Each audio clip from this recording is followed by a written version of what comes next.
Welcome to an all-new episode of the MCR. We are at episode 8, which, by the way, till Blake sent me the thumbnail, I had the title as episode 7. I thought there was only 8 episodes. So I'm watching people review it like episode 8. I'm like, did I fucking miss an episode? What the fuck? You just said next week is the finale. There's only 8. Like, no, there's 9. I'm like, the WandaVision shit. Completely forgot. Thought there was only 8. 9 episodes, yep. Yeah, completely forgot. Thank you, Blake, because this would have been very embarrassing. I'm like, welcome to our episode 7 breakdown. And they're like, no, that was last week, Juwan. I'm like, oh, shit. Yeah. I kind of wish you would have waited now. That would have been great. No, Blake cares too much about me to let that happen. That's right. Before, shit, it's probably been done religiously. But anyway, welcome to the MCR. We are here to break down episode 8 of She-Hulk, and somebody is doing something with their audio. Who? I thought that was you. No, I didn't do anything different. No, I didn't say anything. So that must have been Tips. I love how we were all like, "It ain't me." This is we were definitely pulling a glass onion right there. It won't me. Well, somebody in this motherfucker killed him. But anyway, we are here to break down episode 8 of She-Hulk. This was a good feeling. This episode got some music that I was happy to hear, right? And we all know why we're here. Everything with She-Hulk was beautifully done. The story being set up, the gala at the end, the comedy. Mike, but you know we here for the double I just saw it. D's. Oh. The double D's are back, Didge. It ain't a damn thing you can do about it. I love the moment. I'm here for let's skip all that. I just happened to look back up like, I was here calm, not saying anything. Nah, fam. You don't get to be quiet. I enjoyed the episode. I was going to talk about how I enjoyed it. Nah. I'm going to go to you last. You got to sit here and listen to us rave about the double D's we saw on our screen, okay? Saw some nice double D's return this week. I hate how Great you to have embrace him the term double D's. I love it. Oh, I love it. That's how I want somebody to say his name in the series. In his series. Oh, that's double D's. Yes, it is. You know it. You see it on the chest. You see it. I like it. There wasn't one there, though. No, but there will be, Did. You got to earn those double D's. You don't just get them. You got to grow into them. You know what I'm saying? You got to earn them. Awkward conversation. Very awkward. Anyway, we got so much. Cancel somebody, cancel him, okay? That's completely fine. I speak for Juwan and Juwan only. But hey, when that show come out and them D's is on that chest, I will feel vindicated saying that every week, every single week. But anyway, we got so much to break down in this episode. So many Easter eggs from literally the second the episode started till the episode ended. Blake, I want to start with you, man. Walk us through your thoughts on this episode 8. The episode honestly sucked. I wasn't a big fan of it at all. Cool. No, I did like it. I know you didn't mean it, Blake. I knew it, man. Your heart. I was gonna go deeper, but I'm like, I will get yelled at by someone. Everyone was worried that they would do something to make him too watered down or lighthearted. I never really had that worry because I trust Charlie Cox in this role to not let that happen. I loved his performance, and I loved to see a much lighter Daredevil, because especially after the extremely dark season 3, he was left in a much brighter area. So it was good to see his chemistry with Jen. How they got along with each other was perfect. So much so, I really hope she makes an appearance in Born Again. It'd be really cool to see her go to New York this time, if they had to team up on a case instead of going against each other. Just something to get those two back together again. Or like I said on Twitter, if Daredevil is in King Dynasty, King will be damned. If he finds himself in a hallway, he won't stand a chance. She-Hulk and Daredevil. Everybody's on here, I'm sure, going to get a chance to dissect Daredevil. So I want to talk about the gala. That ending, I think, gave us all shivers at the very end there, especially the silent fourth wall break with just all the lasers trained at her. Jesus. Yeah, you already know. Look where you started with the double D. You already know. We're never going to get past that. You know what's up in here, man. You know what's up in here. You already know. You already know. I'm sorry. Go ahead, Blake. I am glad he doesn't have the double Ds. It's just different colors. It's the smooth transition from his Netflix show to his official MCU debut, even though his show is in the MCU. There's no debate there. And then we'll see him in Echo, which maybe it'll be the black suit, because he did mention that he was given multiple suits by the drip broker. Yep. So maybe a black and red suit, and then Born Again, the traditional red with the earned double Ds. So this was an extremely fun episode, a good debut into the lighter world of the MCU for him. It was perfect, in my opinion. I think Matt is going to take a page out of Kate Bishop's book. I believe that Matt will call up the drip broker and go, "This is the third city I've gone to outside of New York. They don't know who the fuck I am. Nobody's ever heard of Daredevil. Like they see it and they're just like, I don't know who the fuck you are." And he's like, maybe if I start branding better. He needs they a logo. see the D's on my chest. They know you're that Hell's Kitchen guy, that Daredevil. It's like, yes. They see the spider. They know it's Spider-Man. Yeah, well, he'll always hide in the shadows. That's shit. He loved that. That's his jam right there. But no, I mean, like you said, this was so well done, and part of me was a little disappointed that the gala was part of this episode, because I kind of feel like you overloaded the first half to where when she's actually talking to you, like, oh shit, there's more? I kind of felt like, is there? And I'm like, oh fuck, there is a gala scene that's supposed to happen. I looked at the timestamp this morning when she says that. I thought there was going to be like 5 minutes. There was 12 minutes left in that episode. Yeah, I was surprised. Like, it was in when I say I was upset it was there, I don't mean that like it was executed poorly.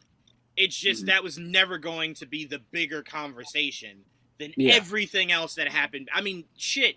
Todd talking about stealing from fucking Wakanda as a colonizer was bigger than how the episode ended, right? His Wakanda Forever was probably the cringiest thing I've ever seen in the MCU, and that's saying a lot, actually. I'm telling you this right now.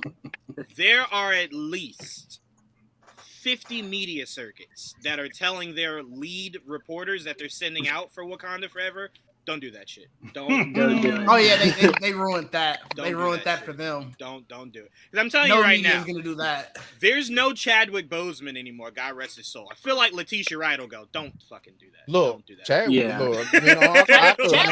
Chadwick got tired of it. Yes, he got tired of it. No. Don't do that. Time out. I remember. Hear what I'm saying, Trayvon. No. Hear what I'm saying. I'm saying Chadwick would do it, right? But he got tired of it. I'm saying if someone does it in the middle of an interview, I think Letitia will say, don't do it. Don't do it.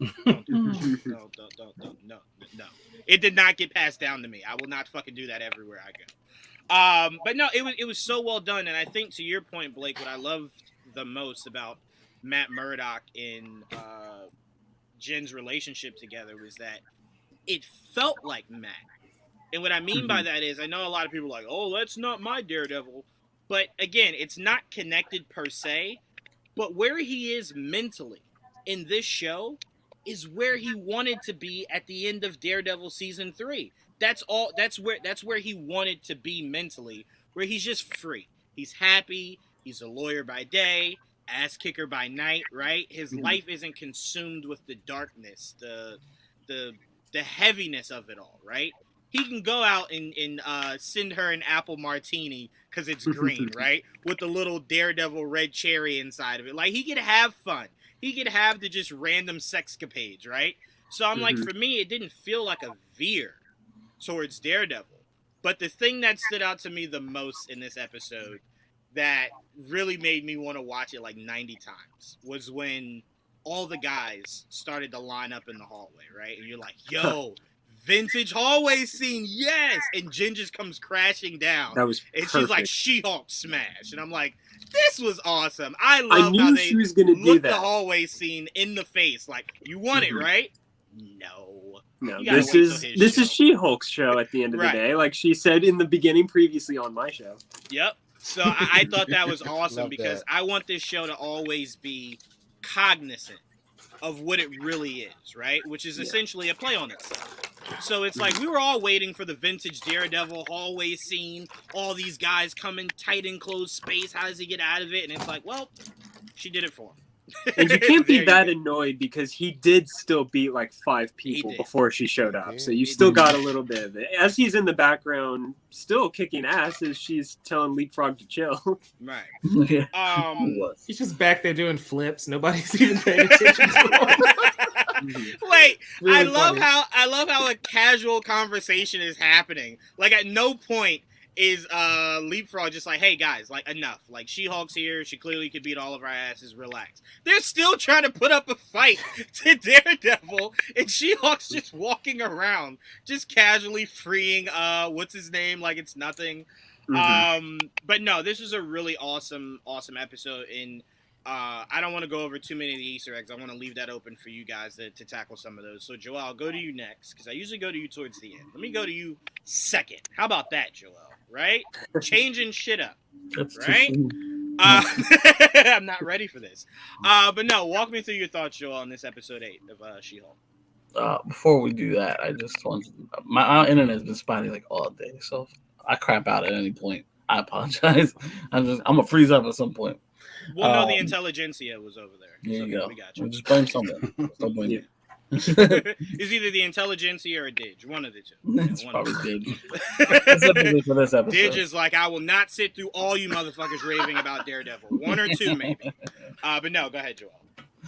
No, this was a great episode, and yeah, I mean, obviously, everybody's been waiting for this specific episode. Why? Because we get the return of Matt Murdock, Daredevil, for the second time in the MCU, but this time with more screen time and in costume. And like we were all waiting to see how they would treat him and how it would look. And obviously we got glimpses of the costume, but we never got the full shot or him really moving all that much. So I was like, it was really nice to see that they did him justice, in my opinion. Personality wise, I had no complaints. The dialogue between him and Shilk was great. I love the chemistry, like Blake was saying, it was great. The costume. A costume I never thought I'd ever see on screen. The fact that it still looks a lot similar to the suit from the Netflix show with the big, it looks, even though it looks a lot like that, it kind of looks better because it looks more comfortable. It now has the color scheme from like the classic Daredevil yellow and red, which is cool. And I dig that a lot. The fact they even decided to pull that off, and the fact that they reference it. And then she's take it up with he kind of threatened that he'd tell this guy. She's like, no, don't say nothing. Like, I thought that was cool. And I you guys mentioned that we're gonna probably see more costumes down the line. And I really look forward to seeing what those look like. He looked great in motion, like jumping around, his fighting. Even the baton use was like on point. Yep. I was like, yes,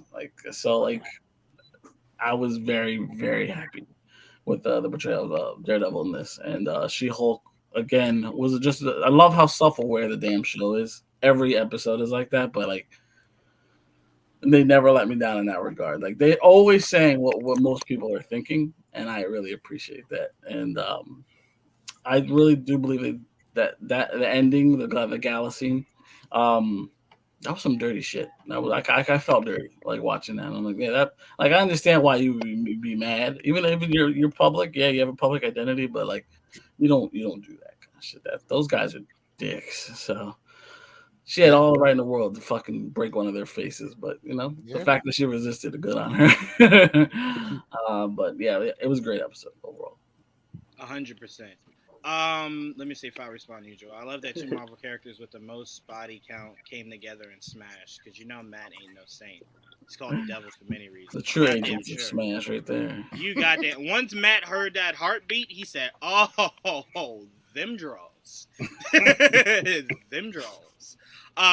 So he was very excited when she was just like, "Hey, let's skip all this shit. Let's go." And he's like, "Oh, you ain't say nothing but a word, okay?" You know what I'm saying? Who car are we taking? So no, I mean, but to your point, Joel, it was one of those things to where it's like, this is why I like things to connect as much as the MCU does, is that you get these very cool interactions, right? Yeah, like this is just one of the a million other places we could see Daredevil pop up, right? Like if we thought this was so much fun, what are we gonna do when we see Daredevil and Spider-Man interact? Like that shit's gonna be insane, right? Like mind blowing. Like that's gonna be crazy to really sit there and this is what we're watching. We're watching Spider-Man and Daredevil hang out. This is crazy. So for me, it was just one of those things where it's like, I can't wait to see more of this pick up, right? Like more of this kind of expand itself, see more of the quote unquote defenders show up also, where they show up. And again, them playing that theme song was sneaky.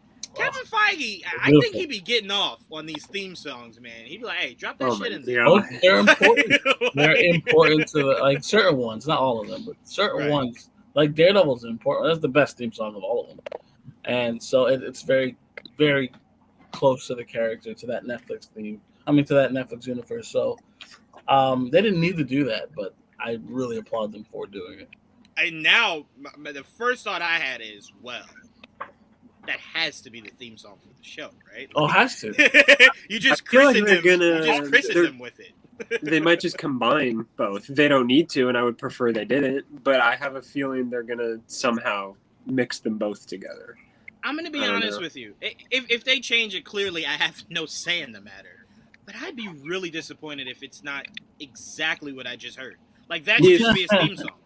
Charlie Cox saying so Born Again isn't going to be a season 4 and it's going to be its own thing leads me to believe they're not just going to have the same opening as the other one. It'll be like a more like when cartoons like the Batman changed its theme on season 2 or whatever to just kind of signify like, hey, this is kind of a rebrand, not a different show or anything, but it's a we hate this word, but soft reboot in a way. It's the same character, same universe, but the whole show is taking a detour. So I did hear someone say this earlier, and I'm curious if they approach this. Trayvon, I'm going to go to you next. I'm curious if they approach it like this. To me, it doesn't have to be a season 4 of Daredevil, but you also don't have to even soft reboot it. You just don't have to go into detail on anything that happened before. So, like, you can say Fisk and Daredevil have history.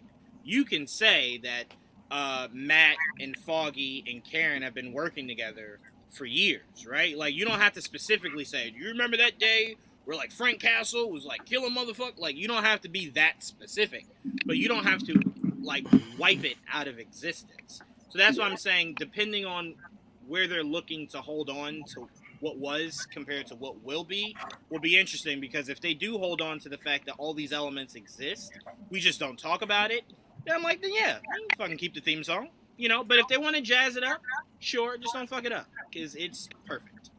Like, I got chills hearing that shit come on. It was just like, oh my god. Oh, oh man. Everybody in the world felt that at the same exact time except for Didge. He was the only one just like, what's going on? I love how Didge is in timeout. He's just going to sit there for a half hour. Letting it all go through. It's what he deserves, Mike. Don't you defend him, okay? It's what he deserves. No, but Trayvon, I want to go to you next. Outside of the soft core that appealed to you, what else did you like about this episode? Now, you're not going to reduce me to that, okay? You're going to tell me that wasn't one of your favorite parts? I just identified with her when she said it, okay? I was like, yes, I understood it. I loved it. I was like, yes, exactly right. I love her for that. She's my favorite character at this point right now. So just over Wanda? Yep. I love that. We're gonna hold him to that. Everybody, we are gonna hold him to that. She's dead, right? We're holding him to it. Until I see her We're again. holding him to it. Okay. We holding you to it. We holding you to it. You said it. We're holding you to it. Yeah, I did say it, bro. Damn, now that Jamie joined in, we just now became the Brady Bunch. Like, we just solidified now. But no, go ahead, Trayvon. Your thoughts on this? But I love how he came in. I love how they start the episode off, and it's so funny. Like, she finally got a relationship with somebody to make her clothes, and now she got to sue him. I just thought that was like so messed. Like, she can't have nothing good, like nothing. Like, it's just like, oh, You know, they found this guy. Oh no, he's a snake. Oh, if I got somebody in the clothes, shit. Now I got to sue him. Like her life just like everything just sucked. It's like it's really sad. You really think about it. But yeah, I really enjoyed that. I love their banter. Like everybody's saying, I love how they like bounced off each other. I thought it was fun. I wanted to see more of that in the season of her like lawyering like that with somebody just as witty as she is. I like that how they were going back and forth. Really enjoyed that a lot. Even when they were fighting and they were doing that, I thought that was great. Yeah, he was definitely putting the moves on her and it was working. Like it's working the whole episode. I was like, okay, he's smooth. It's coming. Those are there. I did not think they were going to go that far, but I was like, yeah, sure, why not? So yeah, I was real surprised at that part, but yeah, I don't know. Yeah, I did like how they were great to the hallway scene, and then she crashed through. I was waiting. I was like, when is she going to crash through? I know she's not going to listen to him for too long. Like, when you going to jump in here? So, and finally got to see her in that suit. Which is weird. Can I say really quickly, which is weird? Yeah. Did anybody else notice how incredibly short those I guess the sleeves of the legs went down on her? When she sat down, I was just like, they didn't account for your human size to come down just a little bit more? Like, them shits was hugging. I was like, God damn, Jim. Like, he don't respect you like that, man. He could pull him down a little bit more. Damn. But she looks perfect when she's She-Hulk. Yeah. As soon as she shrink up, them shits ride right up as she goes down. I'm like, oh, no, they could have did you better than that, girl. I also think it's funny that she keeps, like, she switches back often, and it's like even the part where you up on this sign, like, this is not the time to switch back. This is the, like, you could, like, you are barely walking up there, like, oh, you been ready to die. Like, stay still when you walking up there. I just thought that was funny. That was a weird time to change back to me. I was like, why would you change that right well, now? To be fair, yeah, to be fair, but she might have been saying to herself, this motherfucker blind and hopped all the way up here. So I gotta feel pretty good, right? Like, I gotta feel as though some luck is on my side here. And I have to say this because I've been saying this whole season. They say that CGI budget for this. This episode right here, they saved it. That's where they used it. Just that close up with her. Like, they really used it. I was like, okay. This is where y'all. Yeah, wait, look, to be everything fair, looked really good. Time out, Trayvon. To be fair, what did me and Joel say last week?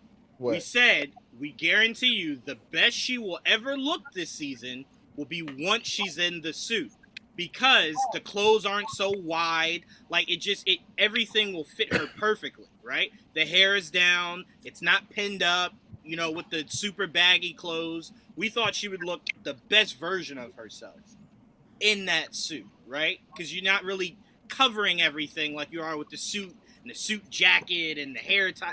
Like, everything can just be naturally what it's supposed to be. And she did look great. She did. She looked really, really, really good. Especially in the fighting and the conversation she was having. Mm-hmm. Well, okay, you guys are good. You got close-ups are better. Yeah, you got better. I do, and also, like, I mean, the last thing I'll talk about is at the gala. They did play the okie doke. She thought she was the only one getting that award. That was kind of sucky too. I was like, damn, man, like, she can have nothing. Like, that was so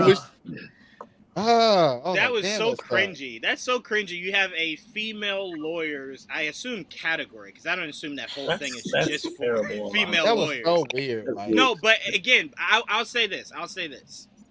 Joel, we talked about this before. How, like, certain things that try to showcase how shitty men are make it so blatant, it's kind of just like, all right, well, you're just pouring on too much. But this is exactly what I assume happens in a workforce. Like, I assume the guy goes, hey, you're a woman. How does it feel to be successful? And it's like, no fucking different than you. Like, what? Like, why do you think the only one different? from her firm? I was like, damn, like, at least one person from her department. Oh, damn, not even her department. Right. Yeah, man. So that was cringy, and I had to assume they're like, this has to happen. I was like, yeah, this sounds about right. Like, sounds about right, though. That was really It's shit. called Female Lawyer of the Year, not Lawyers of the Year. So that was really bizarre. That was. But I love how when Nikki said it to her, they reacted to it with such ease. Like, this fucking world sucks, but you know, an award is an award, right? Like, I won't, I'll take it. Yeah, but it definitely is kind of just like, huh? Because I know you don't have a male lawyer award of the year and then trot up 8 motherfuckers on stage. Come on, man.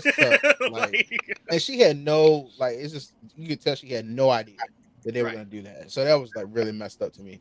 And then when she got up there she got up there and then, you know, all the stuff was on the screen or whatever. And I was like, oh, they used the slut word. Huh. Well, that's not the first time. They used it. Sure? No, they used it when Nikki was looking on the computer and found out about the intelligentsia. I guess verbally. Oh, like, yes, verbally. I was like, wow, I I was like, wow, they really said it. And I was like, yes, that's messed up because it offends her, but it's not like, I don't mean no harm, but Matt's a whore and stuff. So it's like, you know, so they're fine with that. But it's I would argue Matt defines the term slut way more than Jennifer does. It's just like, really like, Matt'll sling that thing anywhere. He came all the way to LA and was just like, whoever wants me. Like, so he look at how proud he was in that walk of shame.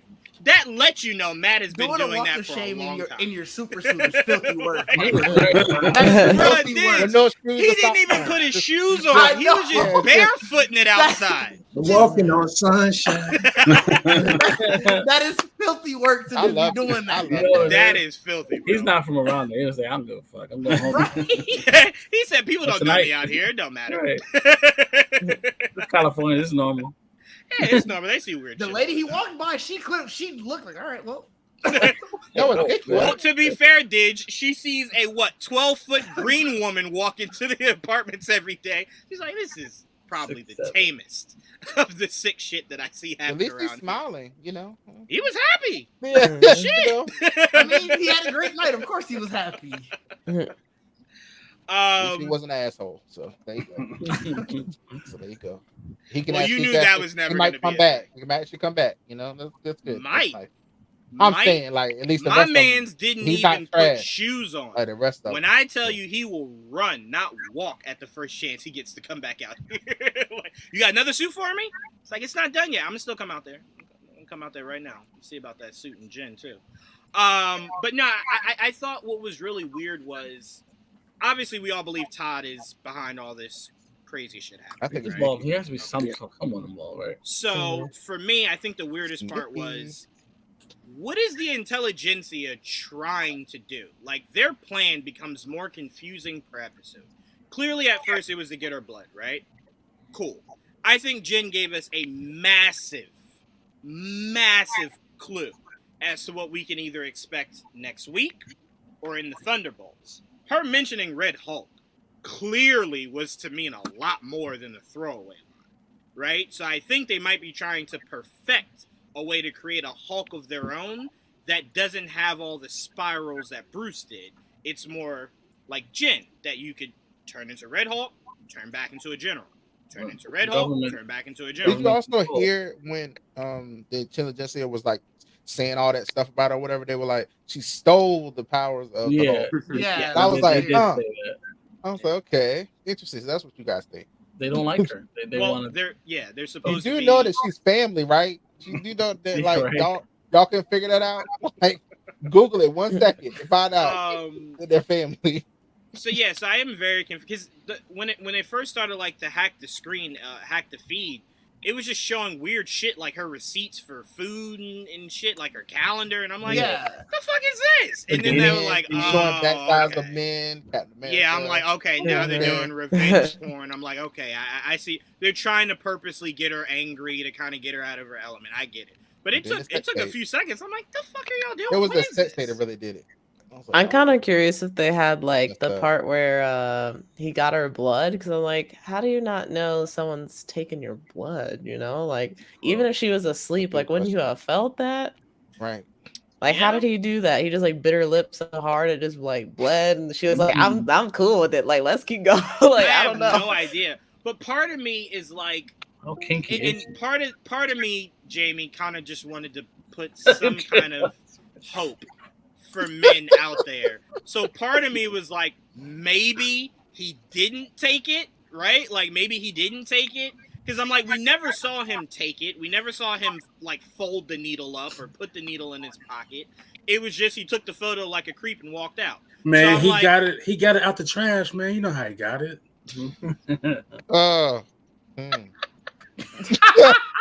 Okay. Ew. Woo. Okay. Hell of a good idea. I draw the line. Oh, I never thought of that. Okay. Okay, so I never thought. Let me tell you guys how stupid I am. So when Dom said that, I'm like a Band-Aid, and then I'm thinking, and I'm like, oh, Jawan. Yeah. Your innocence is gone now, my friend. He just ruined Santa Claus for me. I just threw up in my mouth. But I mean, because to me, I kind of feel like that was on purpose, not showcasing how he took her blood, right? You know, because to me, I agree. There's no way someone sticks you with a needle. And remember, she's in human form, not in She-Hulk form. Yeah, and you didn't feel it? Needle. Yeah, I'm like, that needle was big as shit. Well, I'm assuming they didn't use the same needle. I'm pretty sure she. I mean, what other needles they got? They're like, these are the needles for She-Hulk. Yeah, they didn't maybe have maybe he had the opportunity. Okay. Yeah, when their plan was that he's gonna catch her in human form, he's probably thinking, I don't need this big ass needle now. Right. I got other motives. Right. Well, then again, that was very confusing to showcase the end of that episode with closing up that big ass needle for him to go, I didn't even need it. What the fuck? What? Ain't nobody else think about that was contingency. That was a contingency. Maybe that was the plan until they saw, oh, he could get in her room when she sleep. Okay, all right, let's do that. All you had to do was go through her trash. Yeah, who knew? We did learn that Dom should not be writing some of these scenes out. Before I pass it on, we got to talk about this real quick. Well, clip this. It's already Wanda's clipped. Dead. Don't you worry. Wanda's dead, right? So, timestamp. You keep saying that as if anybody ever said that. No one ever said that. Until I see her, she's gone. Okay. Okay. All right. Okay. Those are the rules. I guess. So all the other heroes we haven't seen recently, they're all just in the same pit. No, but like she actually went splat though. She hanging out with Steve. But she didn't go splat. That's the thing, though. She lit up red, and that was it. Like we're supposed to expect that was a red ball of death. Really right. We're supposed to be under the impression that she's gone until they find a reason to bring her back. I'm telling you right now, Trayvon, if I sat you in front of Kevin Feige, and you said that, he would be shocked that was your response from that. You thought she died? Huh? I don't know if he'd be shocked. I mean, he would 100% be shocked. I have things I want to say to him anyway. Like, it's okay. We'll make sure that never happens. You guys in an article, he specifically referenced that, saying like, "Yo, we saw it turn red, and we don't really know what happened." All right. That's as close. That's as close to him saying like, "Yo, she's still alive." But if you believe she's dead, that's probably works to his benefit. You'll be so happy and shocked that she returned. You know? He'd be like, "Wait, it worked? Someone thought she died?" Did any of you see Scarlet Witch will return? Anybody saw it? Don't matter. Won't return. Why do you always use that as like a bargaining chip? No one told me the leader. No one told me they'd be back. Why didn't you tell me they'd be back? Goodness gracious. Anyway, let's move on.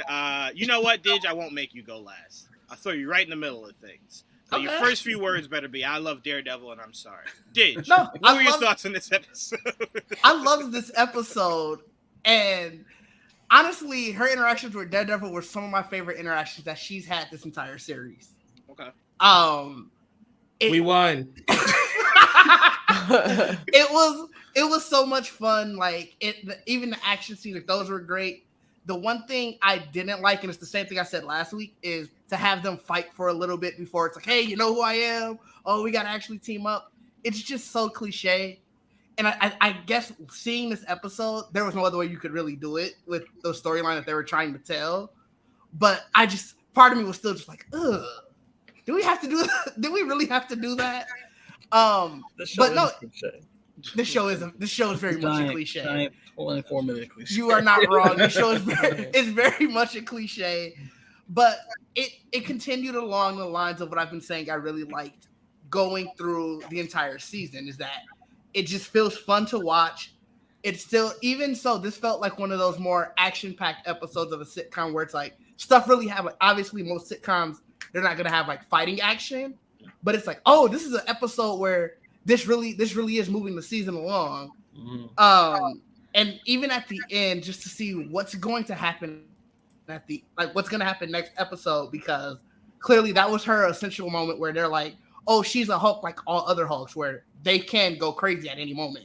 And up until now, you didn't really get the gist that the public felt that way about her. So I'm curious to see where they're going to go with that. Well, remember, Bruce created a lot of that goodwill for Jen. Yeah, he definitely sanitized that. He sanitized that image for sure. Bruce kind of fixed his whole image to where they're now like, oh, well, I mean, he's better. Yeah, so it's like definitely you don't seeing see them anything be like, like oh that. shit, Hulks can really still go crazy. Wait a minute. I don't think Africa ever forgave Bruce, but everybody else is like, I respect it. I respect Harlem it, Bright still have a grudge too. Harlem 100% is sitting there just like, the fuck? Like, you use my car for gloves. Like, I will never forget that. And it was glorious. And it was glorious. Yes, it was. No, but I mean, to me, Didge, I kind of feel as though, like Joel was saying, the show is one big cliche, but also I thought the way that they kind of covered themselves of it being too cliche is that if they were just saving somebody random, then I'd be like, this is really cliche. But she had a vested interest in working with him to save that specific person. So a lot of it was, oh, this is this hot ass lawyer I'm working with. Right. Oh, I also need to save the person to make my fucking dress. And also my client is the person who kidnapped him. Gotta go make sure that motherfucker's not breaking more laws that I gotta go save. You know what I'm saying? So it was like client. 3 big things for her that were kind of just like, I gotta go. A big client. Right.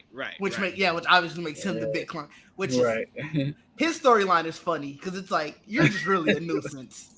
I mean, She-Hulk is really covering a lot of bases. White privilege, they're covering pretty well. Toxic masculinity, they're covering pretty well. They're starting to hit them all. They're hitting them all. Trust, I guess he's the trust fund baby story. Right. Right. All of the above. Prime. I want to pass it to you. One of the things that I think kind of went under radar, and I'm sure you guys are going to also bring it up. But one of the things that definitely went under the radar, and we've been asking about this as a show for like the last few MCU shows, and that was, what the fuck happened to the Sokovia Accords? Like, is that a fucking thing still? Because there are people with powers literally everywhere, right? Like, She-Hulk now has changed the MCU forever going forward, because before She-Hulk, it was your heroes and villains. Those are the only peoples with abilities, powers, suits, whatever, right? Now She-Hulk is kind of just like, hey, this rich motherfucker just put together, like, just spent money, got this suit, now he's a threat, or a possible threat, right? So it's just opened the world now to where you're just like, huh, where are these Sokovia Accords, and why are they not being utilized? And Matt's just like, well, they don't fucking exist anymore. And it's like, well, thank you, Matt. I was wondering that. Great job. It was a great job of them just putting that to rest early. 100%. But before I go to you, Prime, what were you saying, Trayvon? I said, I mean, well, why were they going after, Miss Marvel? I don't know. It seemed like so. That's the DODC. That's the Department of Damage Control. We have no idea. I feel like they're powered by Sokovia Accords. Like, no. They're powered by the government, I believe, to police threats, right? So I think the DODC just views everything as a threat until they find otherwise. Because remember, Spider-Man, before they found out, was being suspected of killing Mysterio, right? So that's why he was. They were there in She-Hulk, remember? At the end there. And they pop up with the guns. Is that not the OD? Yeah.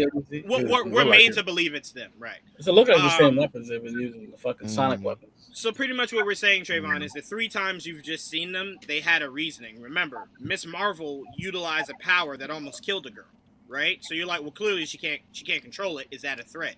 Spider-Man had just been accused of killing someone, and She-Hulk was a second away from possibly ripping that guy's head clean off of his She should have. Also, for Miss Marvel, just remember that they kind of were going rogue in that show, and that was a plot point. Well, they shouldn't have been. the one cop was going Right. rogue. The other guy was more so like it is our job to investigate possible threats, but we're not supposed to go. Right. She was doing shit like she shouldn't have been doing. So she really shouldn't have been after Kamala that hard. She was a racist. No, not at all. No, not at all. Not at all. And it's crazy they went that hard after Kamala for a mistake. But Spider-Man was accused of murder. And after a day, they were just like, well, you're free. It's like, what? I'm sorry. Well, the fuck? Does that go back to the white privilege? Because Peter's it sure does. Ron said something very important earlier ago. The 15-year-old white boy is just like, oh, it was a mistake. We get it. It happens. It happens. People get accused of murder every day. Lawyer, remember? Let that be Miles, though. Yeah. Okay. This is why I love doing this show with y'all. But Prime, I go to you, man. How important was it to kind of squash the Sokovia Accords, knowing how we're about to get mutants in a second? Fucking fantastic. All these other big heroes coming out the woodwork. It's good to know that we don't have to worry about like seeing the article of guy with claws at a bar. And now, like, the government's coming, who is this motherfucker with claws? Like, tell me your identity. Like, we don't have to worry about that, right? His identity is safe for now. But walk me through your thoughts on that and your thoughts on this episode. Well, just simple. They put it to rest early, and I wondered when we got to this point, wherever it was going to be, how they were going to handle it. Right. And they didn't overcomplicate it. They just, okay, it's no longer in effect. It's over.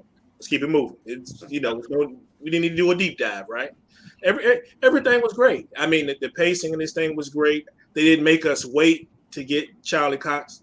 Like we get him early. I'm thinking like they're gonna tease us. Like, we're gonna get the last 10 minutes of the show. We're gonna slam him in there, and then we're gonna have to deal with this wondering, is he gonna be in the last episode?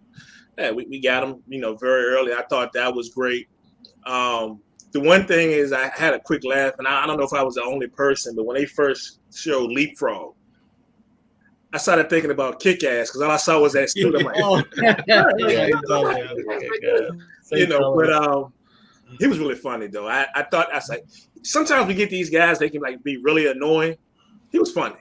Especially towards the end during the fight scene when he was when she picks up the Frogger machine or whatever, the video game. Yeah. But, hey, that's vintage. That's vintage. But I thought all of that was great. Another part that I really loved, looking at the small things, was after the court when they were at the restaurant and Jen and Matt were in there drinking. It seemed like, to me, the way everybody was dressed, everybody was a lawyer. Like it seemed like if you look at the people in the back, we know they were important people, probably executives, but all look like lawyers. And I love the fact that we look at the end of the bar and there's actually law books in the bar. If you look at the end of the bar to the right, there's like, are these all lawyers? Like, do they have their own hangout? Like, we watch these cop shows, like, remember The Wire? Like, they always went to the same bar. Right. All the cops run out. So, we got actually lawyer bars now, I guess. Just where they all go hang out. Yeah. The scene when old boy calls Jenna, talks about he needs her help, and he's actually trying to, get her to drink and get with like. First of all, you should have figured that was BS because he said he acquired, the spirit from Wakanda, right? Mm-hmm. We all know if they wanted that thing back, they just would have want to come back and get it. Right? Take it. Yeah. So that was all BS. Well, no.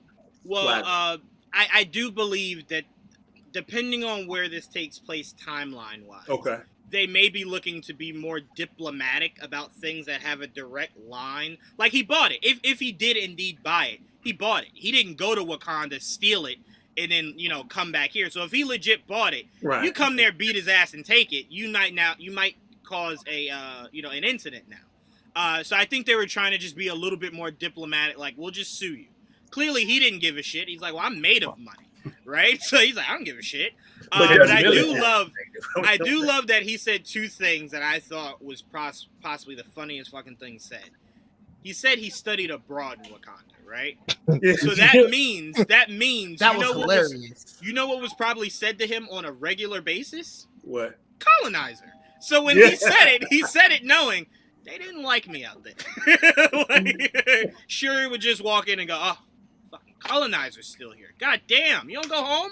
So I appreciated that he used that line because that lets you know that if he did really study abroad there, they were using that shit religiously every day he came out the house. So I appreciated that line being used. But yeah, I just think if they're trying to get the spear back, they're just going through more diplomatic channels rather than causing more incidents. But if this takes place during this new Black Panther movie, it might be a scene in there where you just see the Dora Milaje show up, quick punch to the face, take the spear, and just go home. Like, you might see it there. Like, you might see that, but it just looks like maybe diplomacy is what they were aiming for here, if he's telling the truth. Yeah. I also love the fact that we're watching Matt and Daredevil, telling her how to actually, what this could mean for her being Jen and what she could mean, embrace both sides. Right. You know what I'm saying?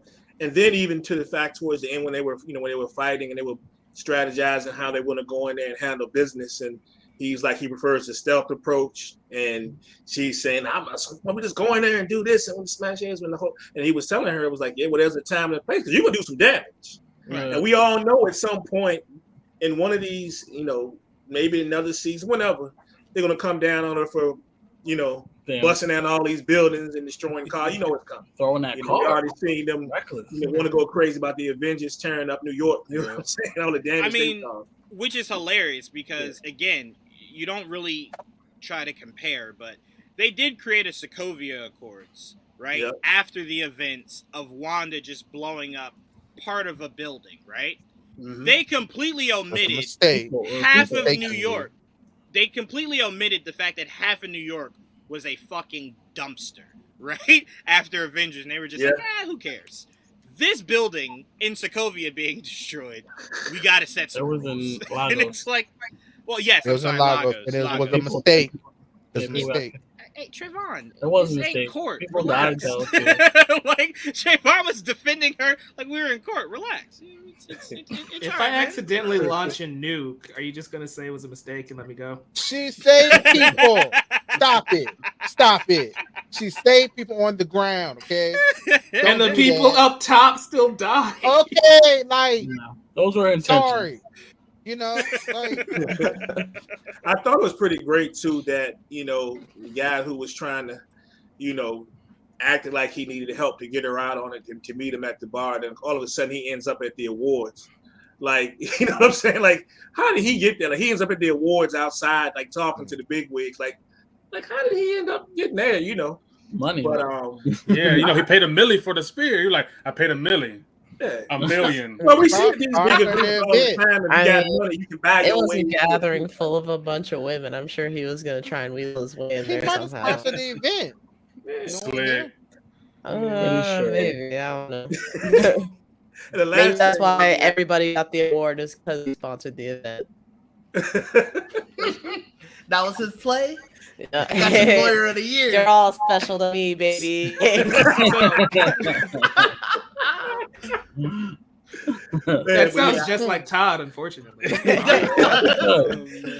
I think the overall episode was great though. Everything about it was great from Daredevil scaling down that building or whatever it was.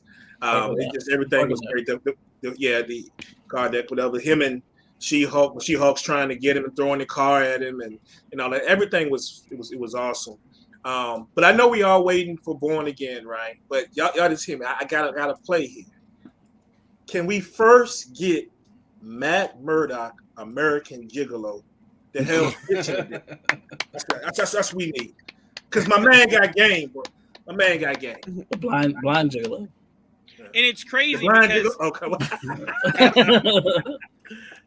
and it's crazy because his game wasn't even utilized, I assume, as well as he thought he would have needed it to be. Because remember, it was a matter of an hour between her going, who the fuck is this guy, to, I gotta have you. Like, it was literally like a span of like an hour to where she was just like, ooh, god damn, I love you. Like, it's like, well, what?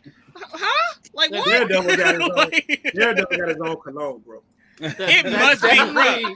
He legit bought a drink, sat next to her, gave her one of the greatest all-time pep speeches, and she said, my life has changed.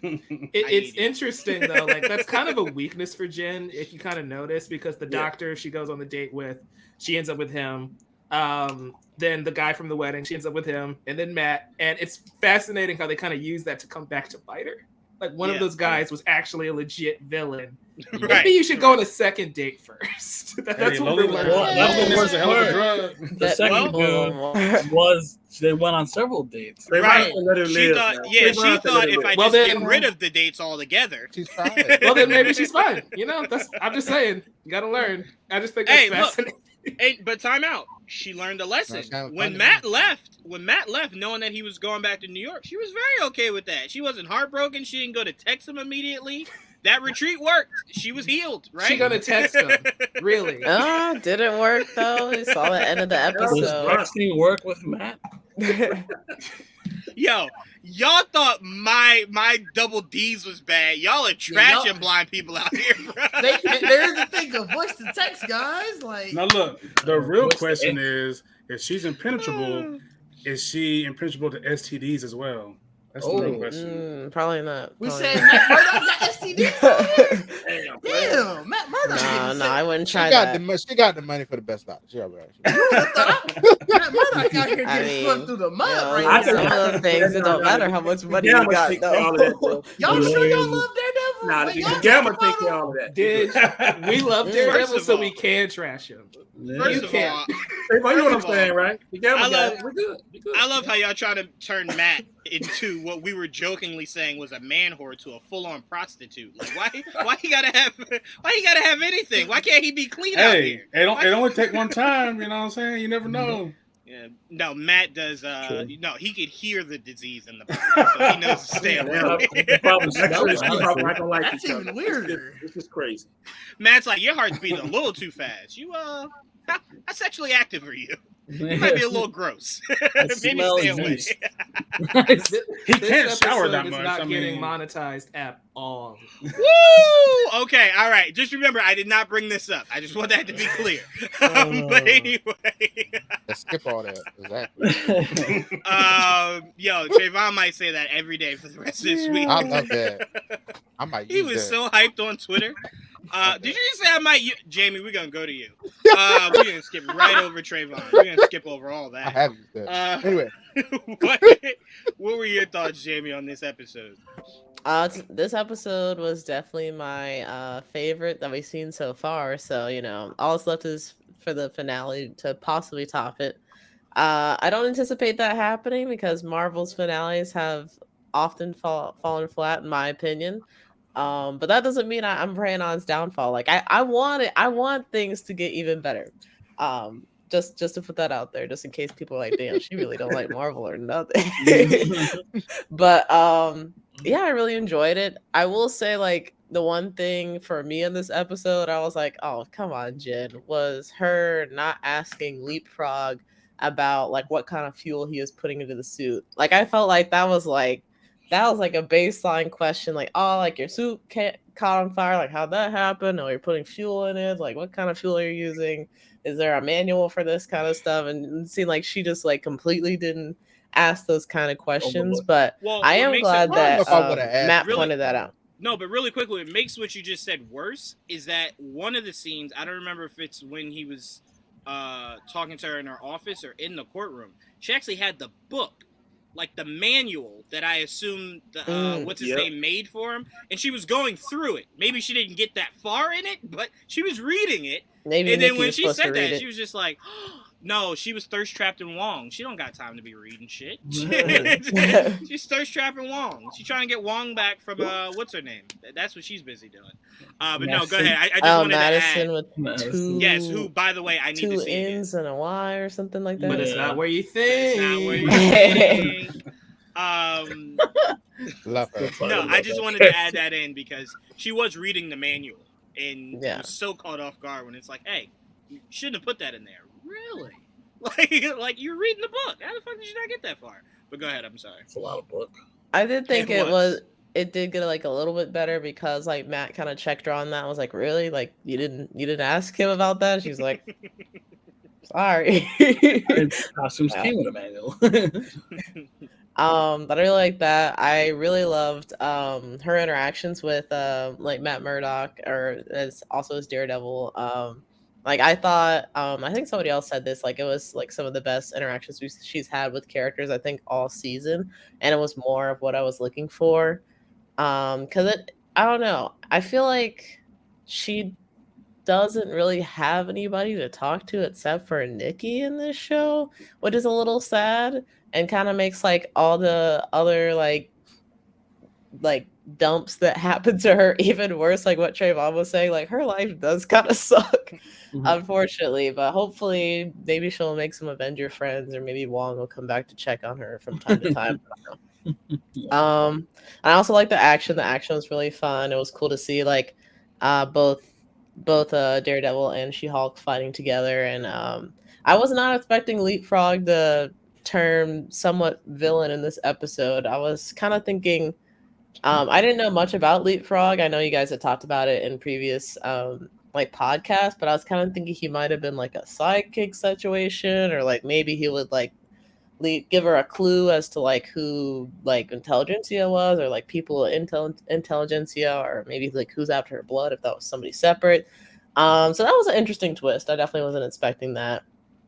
And then I think going towards the end of the episode, for me, I think Jin's fourth wall breaks go a little bit too far, to the point where like I feel like she's spoiling things that I would have rather just like seen.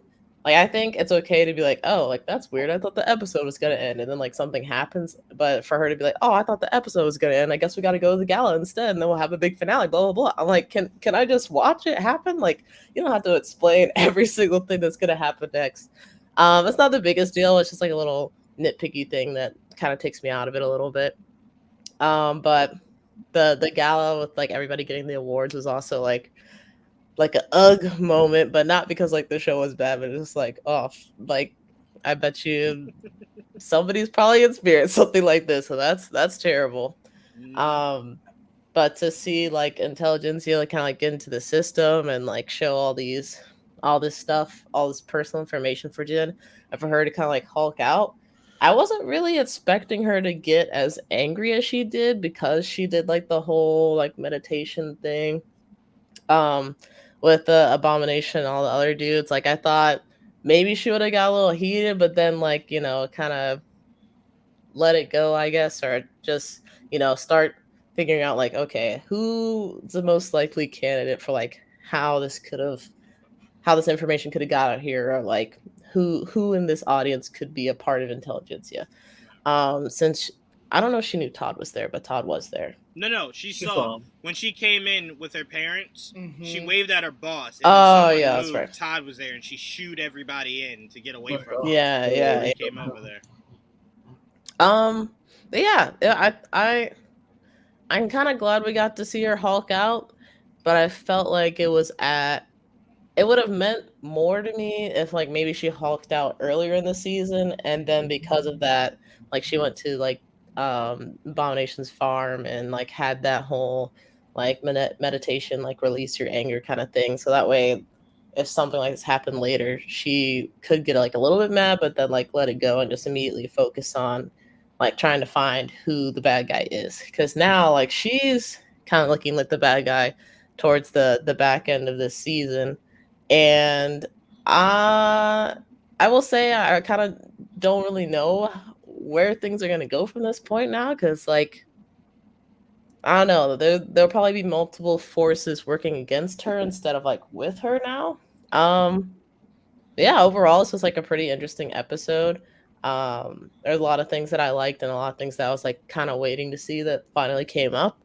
And I kind of wished we had more things like this. Sad it's almost over. Yeah, I mean, for me, I'm just glad that I'm enjoying the ride. And it's funny because when you started by saying they don't have the best track record with finales, I actually believe they don't have the best track record with first episodes. I think I've loved almost every one of their finales. Even I know people are used to me talking shit about Falcon and Winter Soldier. I love that finale. I really did. The suit reveal, the fights, everything. I really did until, you know, reveals and shit. But outside of that, I fucking love the finale. I mean, was it revealed, Jawad? Was it a reveal? No, it wasn't. What I said. You did, Trayvon. As much as I don't want to give you credit for that, because it's not more so you called it. It's more so as their writing was just so shitty. It was obvious from like the first episode that everybody was like, it's Sharon. It's like, damn, if we knew that, your writing just was not good. Like it just really wasn't. It really wasn't. But anyway. I'm really looking forward to seeing how this ends because remember, I think a lot of this could sprinkle into Wakanda Forever, could sprinkle into New World Order, could sprinkle into Bruce's solo. So it's a few different places this one show could sprinkle into. Daredevil. I forgot Bruce was in the show. Yeah, well, that's the fun part of it. That's the fun part of it because a lot of people would be saying if he was here, well, why not just go to your cousin? So they had to send him off world so that the focus is just Jen. Yep. I low-key forgot that Daredevil was like hinted at a couple episodes ago. Like after last episode where I thought he was going to be there, I was like, oh, damn. Yeah, so then I saw him in this episode. I was like, oh, yeah. Which, by the way, I did like that Jen pointed out, like, I think the color scheme is kind of weird. She's like, yeah, I don't know what you're doing. Like your ketchup and mustard suit. He's like, damn, making fun of a blonde guy's like apparel. And I was like, I mean... You gotta treat him like he's normal, man. To be fair, to be fair, Mike, as I pass it to you, to be fair, her criticism worked because the rumor has it in Echo he's wearing his red and black suit. So apparently he took that to heart and said, "Oh." I wonder does he go back and like, "Yo, too many complaints, too many." Like, bro, you didn't tell me this was red and yellow. to quote Trayvon, bullying works. Hey, apparently it does. But Mike, one of the things that I thought also was really cool for them to say but not say, right, is the idea that he kept saying, "We run a practice, right? We do pro bono." So I'm like, okay, great. We don't have to worry about is there a Foggy, is there a Karen. Our issue now is will they bring back the same Foggy and Karen? Yeah, I don't think that would. Yeah, that's what kind of scared me a little bit, right? Is because he kept saying he said we, but he never said Nelson and Murdoch. Right. It's like why? Right. Why are you hiding? If it's the same, why are you hiding it? Because maybe it's because I think this might be what confuses people. Remember, season 3 ended with the three of them making a pact to make it the three of their law firm, right? They were figuring out where to structure it. So I think if they want to kind of leave that as a loose string that connects to that Netflix universe, it might be that the new firm is the three of their names, right? And if it's not, you kind of just want that reveal to be closer to when the show comes out. Or the deals are done yet. They can't say it, all three of them yet. You know, maybe they haven't got No. They got the full rights to. Yeah. No. They couldn't play the theme song if they didn't. The actors. No, it's for the actors coming back. But you don't need the actors to use that. That's not the actors' names. The name of the law You firm. do need them. That's the characters. If he says all three of them, all three of the same actors better be in the show. That's wishful thinking, but you don't have to. No. You don't have to. They don't own that. They don't own the names. No sense. If they okay. We'll attack that later. But Mike, what were your thoughts on this episode? See, attack. See. Everything changed when the Fire Nation attacked. Yeah, this episode, it was great. I agree with Jamie. It's my favorite one of the season. It's everything I want out of She-Hulk, right? One of my issues is that She-Hulk, the pacing wasn't always the best. In this one, everything just clicked, right? Her chemistry with Matt, all of the jokes landed. Even Leapfrog, he was a fantastic nuisance of a character. The Drip Broker was a great character. So this is just one of the times where everything finally came together. And I kind of wish we had that from the start of the show. And I feel like one of the weaknesses of She-Hulk is just these supporting characters either don't get enough focus or they're just not strong enough to help carry it with Jen. Because think about it, we haven't seen Pug in like 3 episodes be significant. He's been in the background, but we don't focus on him or Amelia, and we don't really get a lot out of Nikki. So it's really up to Jennifer to carry the show. Whereas this one, Matt has led his own show. He is a strong character, and their chemistry really helped lift the entire plot here.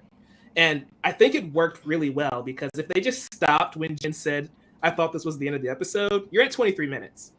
And that just shows how well the pacing was up to that point, to where it felt like a complete story within those 23 minutes. We didn't need the extra 7 or whatever we did at the gala for the episode to feel complete and satisfying. So I'm really hoping going into whatever's next for She-Hulk. I don't know what's going to happen in the finale, but if there's a season 2, I'm hoping we either incorporate her supporting cast a bit more or introduce more dynamic characters like Matt more often. Because whenever she's paired up with Matt Murdock or Wong, that's when the show really shines, because I think the ones around her don't do enough to make it interesting or as good as it could be. I will say one thing, Mike, because that is a great point that you bring up. But I think we have to approach She-Hulk a little bit the same way, to a degree, we had to approach Deadpool. Remember, it's hard to make all the other characters mean more, because remember, you're forgetting a character in the show. Probably one of the more important characters in the show. Us. We're part of the show. That's why she spends most of her time talking to us. So it's like the time she could be giving, or not she, they could be giving to Nikki, right? Or to her boss, or to Pug, or whoever. We are occupying that time now, right? Because she talked to us probably the longest she's talked to us all season in this episode, I believe, right? Where it was just one long ride of like, oh, okay, well, all right, this is right to us. So I kind of feel like they're making us part of the show. So it's like they want the freedom to where everyone matters, but not as much as us in Walters. You know what I'm saying? So I think now that they've kind of established that this is the whole gimmick of She-Hulk to people that are new to She-Hulk, I think you'll see them be able to open things up a lot more with different characters going forward. But they just needed to set the table here, and then they could expand a lot more. Because look, one thing they did a great job of, Mike, is Madison, Nikki, Pug, they've made them interesting enough to where people are curious to know more about them, right? Because where they would have really failed is if you didn't give enough to the characters, and on top of that, they were boring to begin with anyway.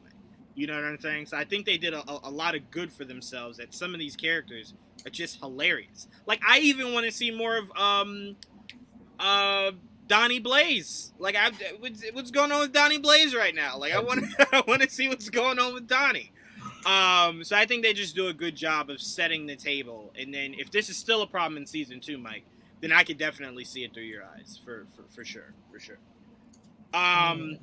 I was kind of just real quick, a quick interjection, just saying, like, you know, that's kind of what Mike put it in a much more articulate way of me just saying, you know, I feel like Jen doesn't have any friends.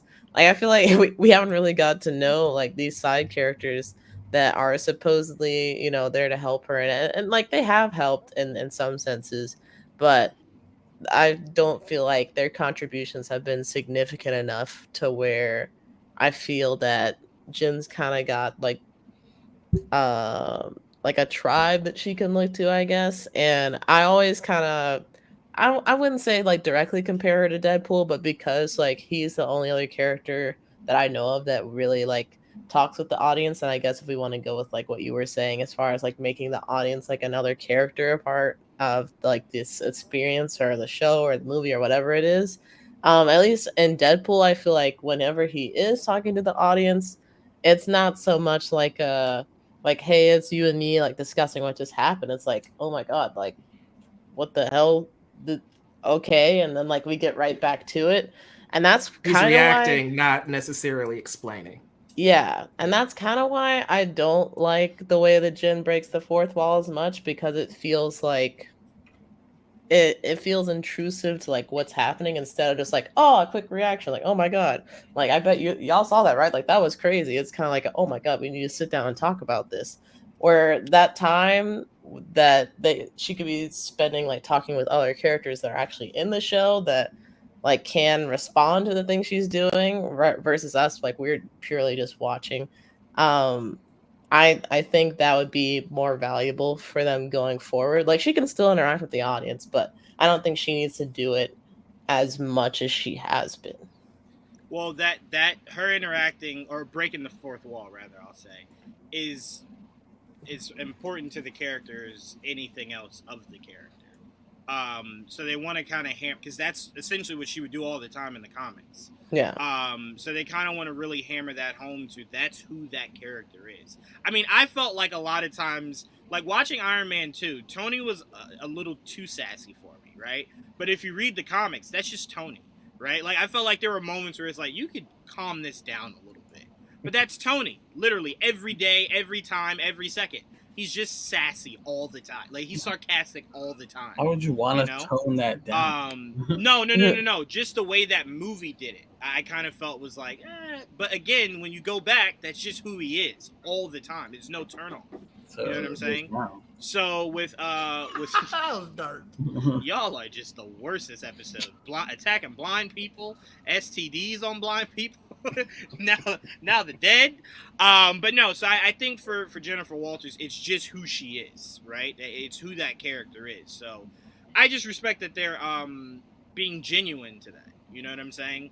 Yeah. And it'll be interesting to see how we balance fourth wall breaking between She-Hulk and Deadpool.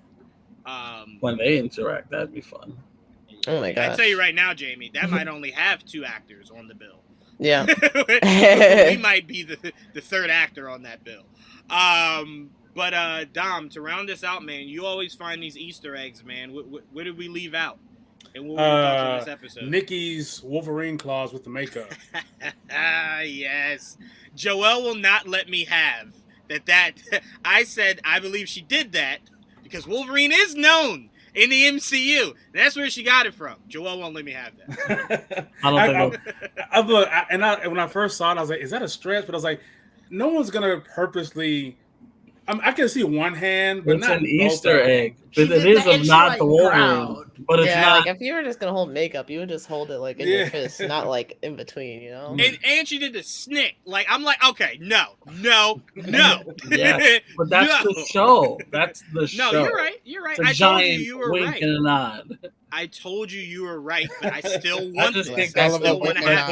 I would not accept that as evidence in court. That's what I'm saying. It's all right. As Matt showed us, there's more than one way to win that court case, Joelle. I got other evidence. If you have better evidence, of course you win that case, but that's not good. That's how I started. Time, though, right? Is this the third time he's been second time in this episode in this show? Because if that's true, and like I told you earlier, right?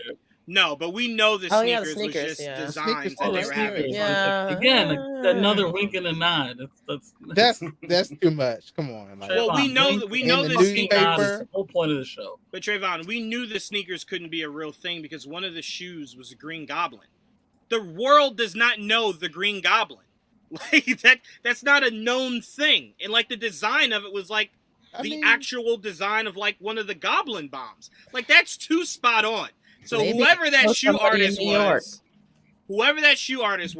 followed them because remember he was only Goblin in one scene, the end of the movie. So that means you knew to be there to film it. See that picture of all the sneakers is a picture from far in the future. That's fine. That's what that But what about the newspaper? What about that article where they were talking about the guy? No, that's what we're talking about. Well, no, I'm saying that's the second time. That complements what I'm saying. It would have said fucking Wolverine was fighting in a bar. If that was the case. Maybe they only knew him by Logan, Joelle. But they should have said Logan was fighting in a bar. Yeah, but you know Man with claws is pretty obvious. You know people aren't good writers out here, Joelle. Shut up. I'm just saying. Logic. He's a rapper. Anyway, Dom, what else did we miss and what were your thoughts on this episode? I can't remember anything off the top of my head, anything else. But, I mean, it was my favorite episode, but it was for a few different reasons. Like the comedic timing was great, but I really loved it. This is the first episode that, besides the last scene, I didn't feel like I needed to give Jen a hug. Like all the other episodes, she's so like the wet puppy dog left outside. It's like, oh my God, I can't believe they did this to you. Like I felt bad for her. This one, she came into her own a little bit more. Probably the confidence of, being able to bounce. Having a colleague in kind of the same realm, with Matt. I did like how she pulled his mask off very quick too. Like she was like, "Nah, hold up," and he's like, "No, hey." And I really want to know how her clap affected his hearing because I want to know like the decibels because it had to hurt. Yeah, especially if that's what you use, like your heightened sense. I mean, I'm surprised he's not like deaf now. He would call him, you know. I ain't gonna go there. But if you had said level, I would. Or he couldn't keep using his ability. Like, yeah. Well, no, we saw. No, we saw him acknowledge it. Remember where she's like, you know, is it the hearing? And he's like, well, not now. Well, I'm saying right after that, though, they went fighting. You know what I'm saying? Like, right after that, he went right back to normal. Yeah, he recovered quick. Destroyed it. Yeah, it wasn't destroy it. Well, I know that I'm saying, but it didn't seem like he missed a step to me. No. Like, he still fought them and everything. Because it's still supposed to be looked at as an ability. Not a superpower, but an ability. It's a You superpower. shouldn't lose your ability. Go ahead, Dom. Go ahead. But no, it was just it was put together very well, and there's a few things I'm curious of how they're gonna wrap up. Like, you know, the stuff that they put on the screen is from the cell phone that guy cloned. So are they gonna? Which it looked like it was in a pretty obvious place. Like, I don't know how she didn't see that. Yeah. So like. Do you go back to this guy? Some freaky stuff, man. Like she's like, pull out the needles, pull out the phones. Like, let's do it. Yeah. So do they go back to this guy? Did she figure it out? Like, hey, he cloned my phone before he dipped out. Like, so because she is very intelligent, but also very stupid. Damn. So yeah, this book smart, not street smart. Yeah. I would give it, Yeah, so no, it was really good. Super gullible. Yeah. Especially as you know, when her dad shows up a couple episodes ago, like, you were attacked, you're a woman by yourself, and she just like, you know, it's one thing to be a Hulk. It's one thing to be a Hulk and be like, they can't hurt me, but like, you can get taken advantage of in other ways besides physically, and she doesn't seem to understand that. You don't stay as a Hulk. She did learn her lesson, because what did Nikki say this episode? She said you weren't answering your phone. I had to be in need. That means she had to break in, which means the door was locked. So she did learn her lesson. She had the door locked.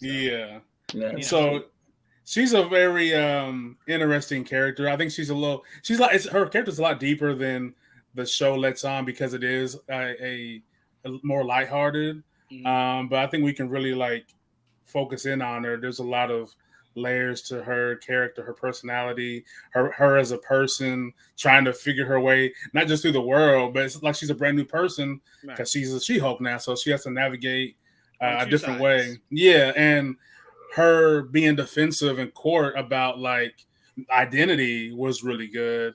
The back and forth between her and Matt, like, no, because they're a public figure, and he's like, no, that's you chose to be a public figure. They have a secret identity, a secret life, families. Like, it's different. So it was a really well executed episode. Yeah, I'm really curious if Civil War comes back around. Now that you're able to properly utilize it. Yeah. Because now you can actually use a mutant accident, right? Technically you did with Wanda, but she wasn't there yet. But you can actually use an actual incident instead of doing Avengers versus X-Men. Just make it Civil War, right? Yeah. Just make it Civil War. I wouldn't hate that.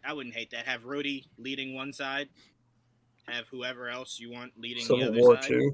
I'll make that. Oh God, I would love it. You serious? No way I can accept that you wasted it on that half-ass that you. There's still not enough. Now you could have it. Good identity for me for it to make sense again. Oh no, but that's what I'm saying. It wouldn't be soon.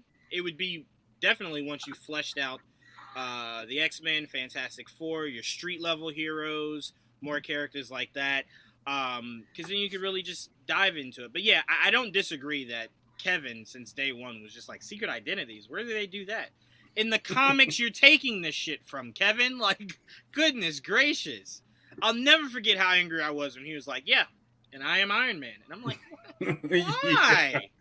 Here's my address. Come find me. Like, all right, I'm about to pull up right now. Because I'm like, when he said, because when one of the reporters said, we heard the rumor that Iron Man is like your bodyguard. And I'm like, yes, they're going to go with it. I always thought that was so cool. And he's like, no, you know what? Fuck it. I am Iron Man. I'm like, no. Why? So from that day, Kevin was just like, identities. Like, think about what he did to Spider-Man. He stripped the poor boy and then told him, hey, now the world doesn't know who you are. Well, I've lost everything, Kevin. It's the worst time to go, well, now you're on your own. Well, I had to lose everything for you to bring me here?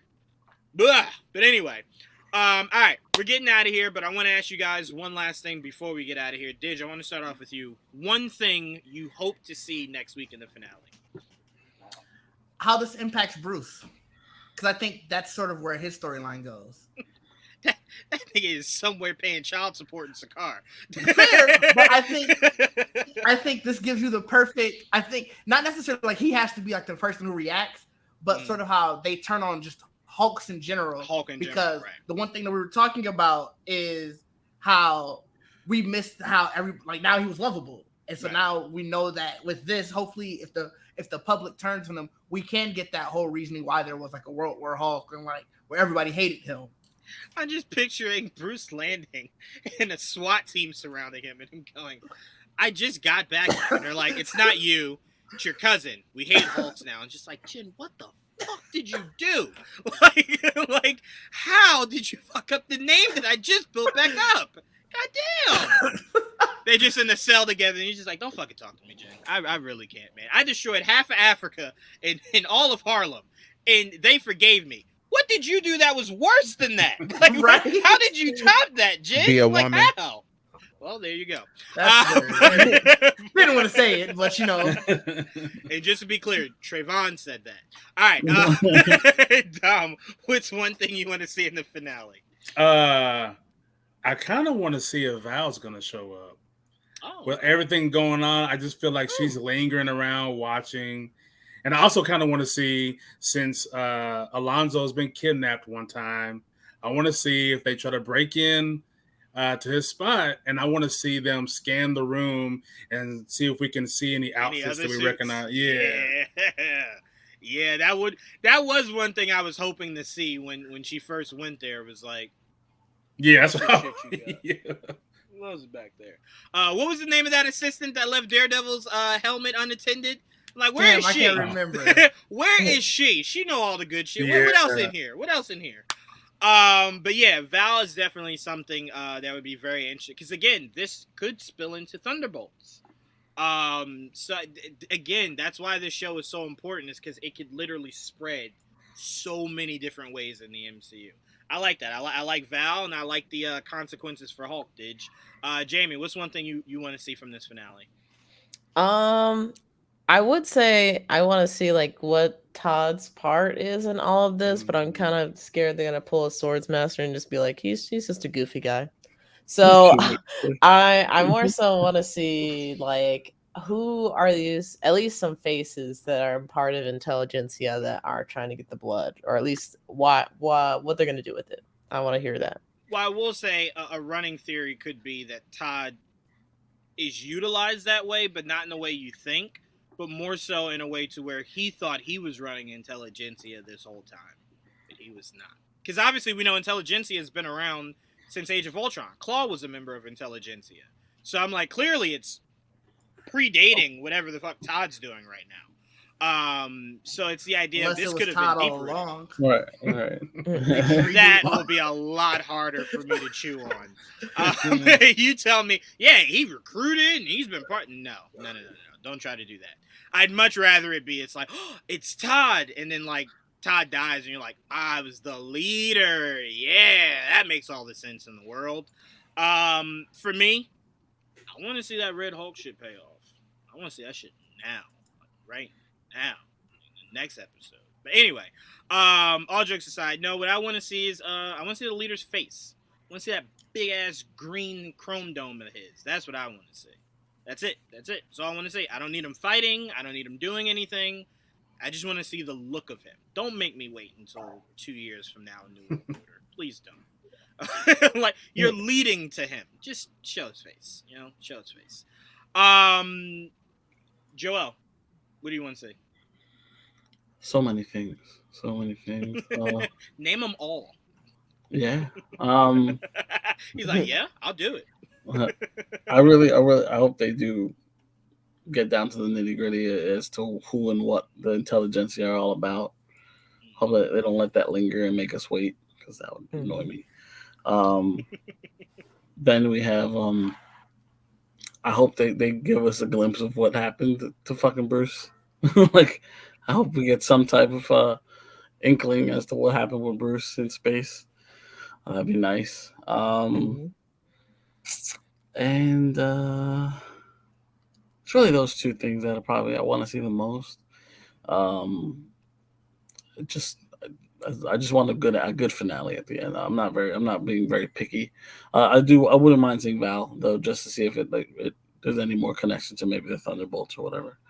So, because I still feel like Abomination might be a part of that. I don't trust that group, bro. They're all villains. No, we talked about this before. There's no need. To me, I kind of feel like you're, and I don't want to say this in a negative way, but that's just pandering. Like, Red Hulk can just be the villain for both She-Hulk and the Hulk. Like, you making a Red Hulk and then a Red She-Hulk is just like, well, huh? Like, what? Why? Like, you know what I'm saying? That makes really no sense to me.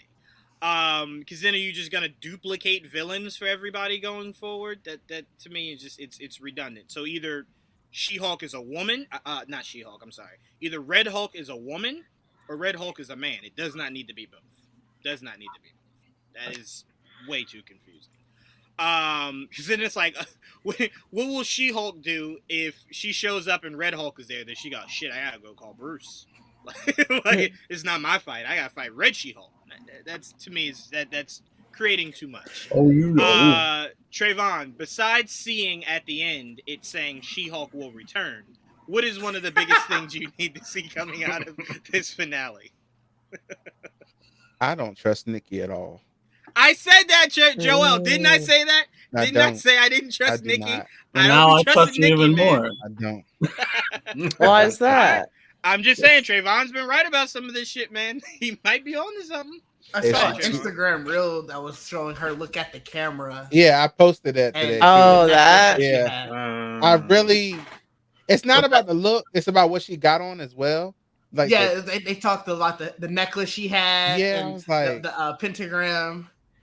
It's like she was so like, she told her so fast about that, like the intelligence, and then also she's the only person that she confides in. It's just like, her up with the super suit. Sell that Jawan for the same bullshit like reasoning. That's not. I just feel like they're gonna make it so her life really does suck, where she got somebody that has been betrayed her the whole time. I heard that. Really, very interesting. I can't remember the other lawyer lady's name, but the one that Nikki worked with outside of Jen. I heard that she was supposed to be like, she eventually turns into like a villain for Jen or something in the comics, or like her character does. She's a rival for sure, yeah. So I'm like, I don't know. That would suck if Nikki like was like, you know what? I like being her parent better. Like, I'm with her now. Well, I'm just saying what Trayvon is saying. I'm just saying, Trayvon, where I side with you is if this ends and you can't trust Nikki, I will not be shocked. If you can trust Nikki, great. I'm not saying like, oh man, what you didn't do. No, I'm fine either way. I'm just saying, I feel like I could maybe see that coming a mile away. If that's what it is. She's like she's too good. Like, it's like a little bit too much. I'm like, if she is not trustworthy, I'd be sad. Yeah, it kind of sucks for her, but that would suck, in my opinion. It would. But I kind of feel like it's not something I'm not looking to see that, because it's like, wow, I don't see what you see, so I can't say that I saw it coming. Here's the thing, Joel. Here's the thing. I told you this last week. It's a show shrouded in you can't trust a motherfucker. So I'm like, it's not like she could trust everybody, everybody's trustworthy, and now we're pulling a friend out of our ass. She can't trust nobody. I'm like, it wouldn't shock me if the person she thought she could trust the most is the person she couldn't trust at all. That's all I'm saying. And a show shrouded with you can't trust anybody that comes into your life, I can understand that. Now, I would side with you, Joel, if me and Trayvon were saying, like, her mom and dad. Then it's like, yes, that's a stretch. Yeah, but I mean, but Nikki, possibly. I guess for me, it's like, look, yes, you can't trust anyone, but I think taking away the only person she can trust at this point, I mean, how much do you hate this woman? And that would be really wild. The show's been punching the shit out of her. They've been trying to tear her down. Spider-Man, bro. Like, Jesus. I mean, hey, if they did it with Spider-Man, let's not act like they won't do it with Jin. They might. Well, Scott here, man. She do got to learn to stop being so like trustworthy. You goddamn right. That'll do. Gotta stop. That's the one person she should. Look. That's why we're saying she would be most susceptible to. Boy, that'll kick her to gear. She'll upstairs. She gonna Juwan, you're taking yourself to fucking Comic Con. Trust your ass now. Well, other things have to happen before you get there. That's the reason, brother. You're on your own. I'm just saying, like, watch yourself right here. Can't trust everybody. All right. I'm just saying, wait. You know what? Formulaic. I just completely forgot. Titania should probably be in the finale. She's got to be coming back, right? Oh. Yeah, we forgot about her. She disappeared for like 2 episodes. She got to get her teeth fixed. Getting a teeth fixed. Yeah. Oh my god. If anything, I like how Mike left just to make sure he can comment. Right. I'm with Mike. If anything, I feel like Titania would be the one that would come back and do something versus Nikki. Like that would hurt. I would be hurt from that. And I'm like, I'm on the side that like she barely has any friends. Like you take away Nikki, like damn. Like, I mean, but also, to a depressing show. But also, let's not act like we didn't just have an episode, right, where she thought she was getting an award to herself, and they sucker punched the fuck out of the poor girl. So the show loves to send her through best misery. Friend turning on her. No, but I'm saying the it seems like the thing of this the thing of this show is just that she can't have a full good day, right? Like if something bad can happen, it happens. That's all I'm saying. That's all I'm saying. Abomination will come in and help her. Beyond just a bad day, though. That's gonna be her friend. For sure. Abomination. Yeah, he gonna come in and help her at the end of the day. Yep. Abomination is a friend. Talk about a twist. He gonna change this thing. He gonna change the Abomination to help her, and then be like, "Well, I changed to help her. You can't do anything to me, right?" Like that's what I think will happen. The fact that Trayvon just said her friend will turn on her, but her enemy will become her friend. Right. It's possibly the funniest shit.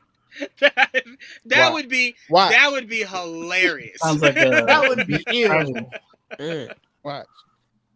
Then I might have to side with the fact that maybe these routers don't like you. Like maybe they put a little really extra trying sauce to put on it this. through the ringer. Yeah, they put some extra sauce. I want to know when she met Nikki and like, because I feel like Nikki been put there the whole time, just like, that's Hulk's cousin, so figure that out. Well, no. And wait. No. Let me say this for me, Trayvon. I don't think Nikki goes that far back. Because remember, the Intelligentsia's interest in Jin only began when she became She-Hulk. I just believe that Nikki could be corrupted, is all I'm saying. I don't think she's been a plant. I think she just got corrupted. I don't think she's a plant, though. I need to start next episode of the show when she had started. Val, you don't start. You don't start with Val. No, Val put her there and everything. Like that's what I want. Goodness, somewhere Val is going at that point. That's what I'm saying. I don't think it goes that far back. But it's gonna be fun to see how they end it. I don't have any expectations. To me, I just want it to be as interesting as I think the last few shows have been for me with the finale. Go all out visually, give me some action-packed shit, make it fun, and then give me one of those nail-biting end-credit scenes. That's really all I asked for. I don't even need to know what it is. I just need it to be nail-biting. And I am starting to lean more towards Joel, Dr. Doom being part of the Intelligentsia.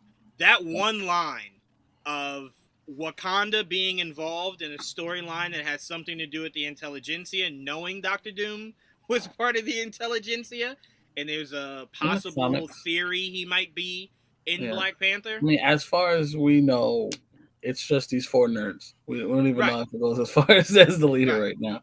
We hope because that's the point, right? And like the Intelligentsia created the Red Hulk and all this extra shit, so it's all connected. It makes sense if you do the math, but they can obviously do whatever they want. Speaking of that, don't do Jin's math. Do Matt's math. Matt's math is more accurate. Jen doesn't know how to count. He kept saying, how did you get to that? How did you get to that? Half an hour? What? But no, I'm super excited to see what next week's episode brings us. That will be our last till the next show, which will be sometime next year for Secret Invasion. But we will be doing the movies like Black Adam, Black Panther, Ant-Man and the Wasp: Quantumania. Special presentation. You're not gonna do Werewolf by Night? Yeah.